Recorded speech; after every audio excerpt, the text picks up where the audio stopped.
चर्चा पूरे देश में है। ट्रिशा शर्मा, जी हाँ, इस मामले में दोबारा पोस्टमार्टम की परिवार की मांग को कोर्ट ने कल खारिज कर दिया, लेकिन कोर्ट ने कहा कि परिवार चाहे तो एमपी में डेड बॉडी को प्रिजर्व करवा सकता है। हालांकि पीड़ित पक्ष के वकील के मुताबिक हाई कोर्ट में मामला जा सकता है। परिवार न्याय के लिए संघर्ष कर रहा है। सीएम से मुलाकात की है परिवार ने। सीबीआई जांच की अनुशंसा की जाएगी, ऐसा सीएम का कहना है। हर अपडेट आपको देंगे। शुरुआत बड़ी खबर के साथ करते हैं। तो बड़ी खबर इस मामले में यह है कि फरार आरोपी समर्थ पर इनाम की राशि बढ़ा दी गई है। भोपाल कमिश्नर ने इनाम राशि को अब 20,000 किया। इससे पहले 10,000 इनामी राशि थी, जिसे अब 20,000 और बढ़ा करके कुल 30,000 इनामी राशि कर दी गई है। और सबसे बड़ा सवाल है कि अगर जिस तरह के दावे ट्रिशा के ससुराल वाले कर रहे हैं कि ट्रिशा ने खुदकुशी कर ली है, वो मेंटली परेशान थी, साइकियाट्रिस्ट से उसका इलाज चल रहा था और उसने अपनी जान खुद दी है, तो अगर कोई गलती नहीं है तो आरोपी पति समर्थ सिंह फरार क्यों चल रहा है? ये एक बड़ा सवाल है। और देखिए, अभी तक पुलिस उसे ढूंढने में नाकामयाब रही है। 30,000 अब इनामी राशि जो है वो बढ़ाकर कर ली गई है। तो ये बड़ी खबर और एक के बाद एक तमाम जो अपडेट्स है इस मामले में वो भी हम आपको बता रहे हैं।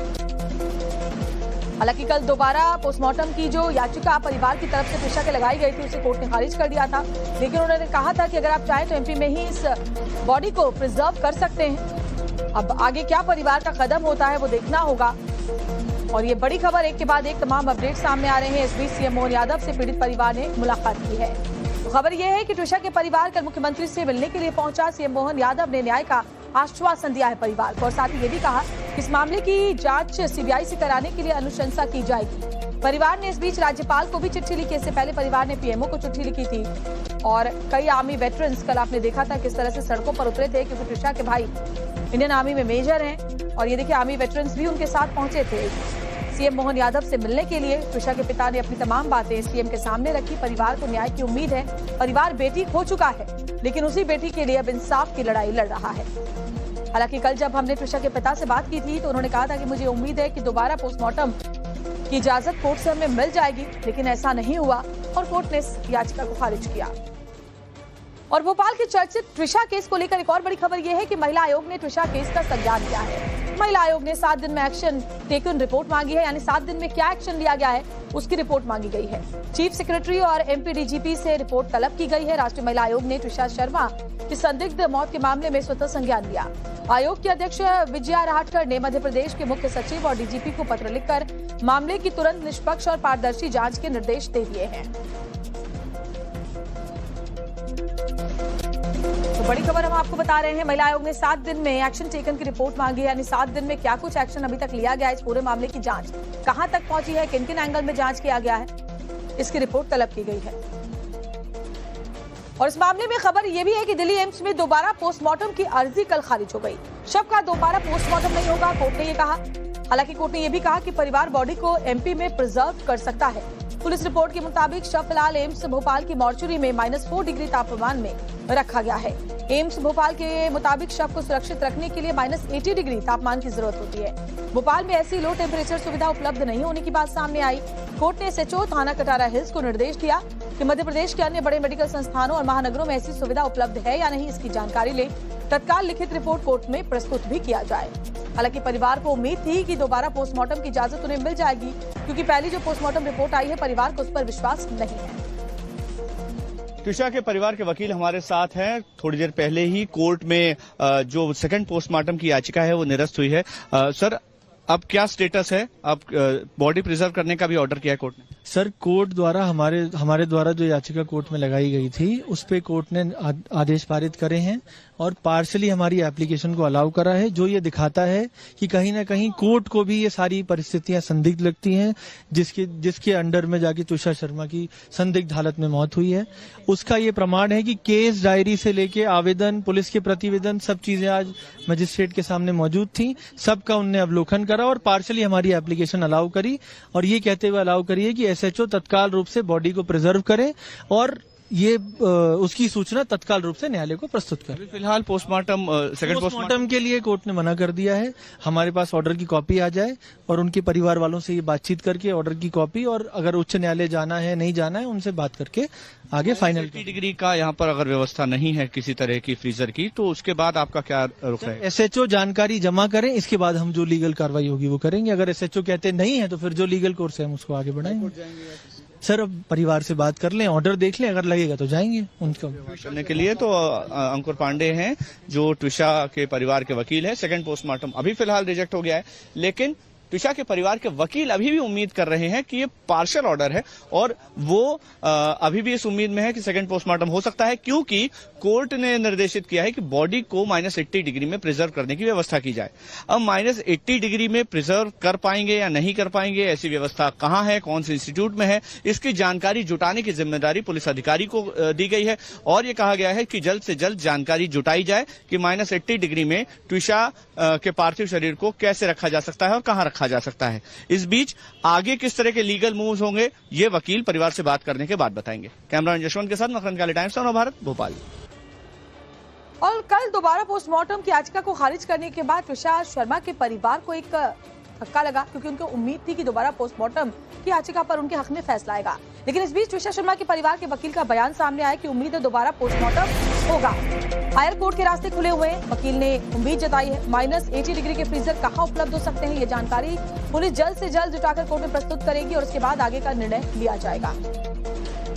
क्योंकि फिलहाल जो बॉडी रखी गई है -4 डिग्री टेम्परेचर में रखी गई है, जबकि एक डेड बॉडी को प्रिजर्व करने के लिए -80 डिग्री तक का टेम्परेचर चाहिए होता है। वैसी व्यवस्था भोपाल में है या नहीं है, तो आसपास कहाँ है, वो कैसे मिल पाएगी प्रिजर्व करने के लिए बॉडी को, ये तमाम बातों की रिपोर्ट पुलिस को कोर्ट में सौंपनी है और उसके बाद ही परिवार और उनके जो लीगल एडवाइजर हैं वो आगे की अपनी जो स्ट्रैटेजी है उसे तय करेंगे, क्योंकि परिवार यही चाहता है कि दोबारा पोस्टमार्टम ट्विशा का हो, क्योंकि पहली पोस्टमार्टम रिपोर्ट पर उन्हें विश्वास नहीं है।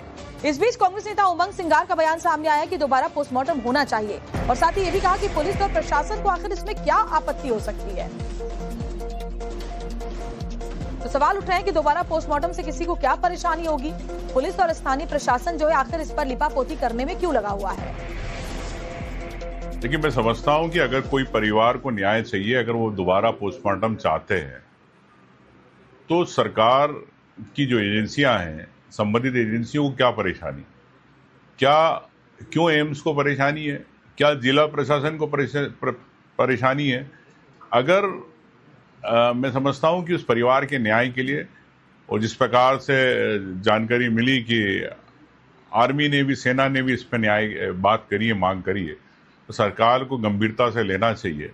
और मुख्यमंत्री जी, आप व्यक्तिगत संज्ञान ले, उसमें पोस्टमार्टम कराने में दोबारा में मेरे को लगता है कि कोई दो राय नहीं होना चाहिए। उस परिवार में अगर मांग है तो तत्काल हो जाए, तो समझता हूं कि इस पर संवेदनशीलता के साथ सरकार कार्य करेगी और परिचय देगी।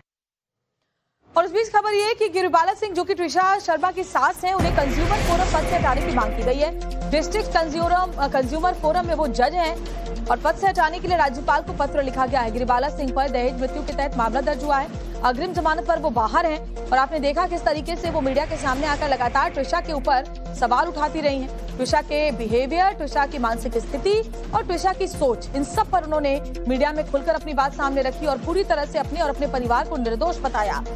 और गिरिबाला सिंह पर यह भी आरोप लग रहे हैं कि उन्होंने इस पूरी जांच को प्रभावित करने की कोशिश की, सबूतों को प्रभावित करने की कोशिश की। ऐसे में ये मांग की गई है। और ट्विशा की मौत मामले में एक और बड़ी खबर यह है कि सीएम मोहन यादव से पीड़ित परिवार की मुलाकात हुई, जहां सीबीआई को जांच सौंपने की सिफारिश की जाएगी। सीएम ने उन्हें यह आश्वासन दिया है।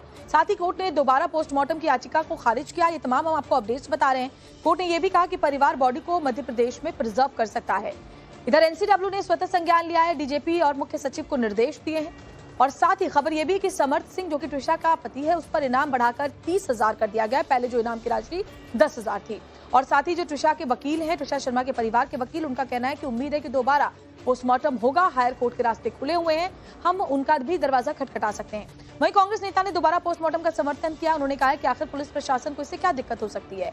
और इसके अलावा खबर यह भी कि गिरिबाला को कंज्यूमर फोरम पद से जज के पोस्ट से हटाने की मांग सामने रखी गई है। खबर भी ये भी है कि ट्विशा के परिवार का बड़ा आरोप यह है कि समर्थ सिंह खुद नशा किया करता था। परिवार ये कह रहा है, क्योंकि गिरिबाला सिंह की तरफ से ट्विशा पर आरोप लगाए गए, तो परिवार का जवाब यह है कि समर्थ तो खुद नशा किया करता था। और देखिए, हम एक जज परिवार के खिलाफ लड़ाई लड़ रहे हैं, जांच में लापरवाही हो रही है, न्याय मिलने की उम्मीद हमें कम है। तरह से अभी लीगल बैटल चल रहा है, जिस वक्त फैमिली को एक बहुत ज्यादा पेन है, उस वक्त आपको कोर्ट के चक्कर और पुलिस स्टेशन के चक्कर आपको ही काटने पड़ रहे हैं, जो विक्टिम की फैमिली है।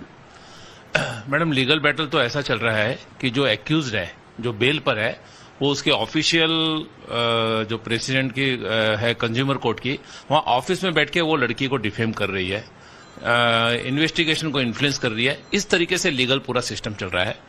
जो लोकायुक्त है उनका आईजी उनको सपोर्ट कर रहा है, पुलिस कमिश्नर उनको सपोर्ट कर रहा है, पूरा प्रशासन उनको सपोर्ट कर रहा है।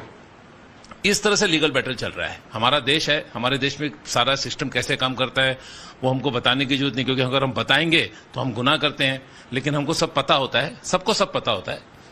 सेकेंड थिंग, मुझे एक बात नहीं समझ में आती मैडम कि एक लेडीज जिसको बेल मिला हुआ है वो उसके प्रीमाइसेस में, ऑफिशियल प्रीमाइसेस में बोलकर लड़की को डिफेम कर रही है, उसका वकील उसके साथ बैठा हुआ है, वो लोग प्रेस कॉन्फ्रेंस ले रहे हैं, वो लोग दुनिया भर के एक्यूजेशन लगा रहे हैं। आज तो हमने सुना कि उन्होंने कुछ एप्लीकेशंस की हैं वहां कोर्ट में कि उनको कोई ट्यूशा का कोई पाउच मिला है, उसमें उनको कुछ डॉक्यूमेंट्स मिले हैं, उनमें कोई चाबी मिली है।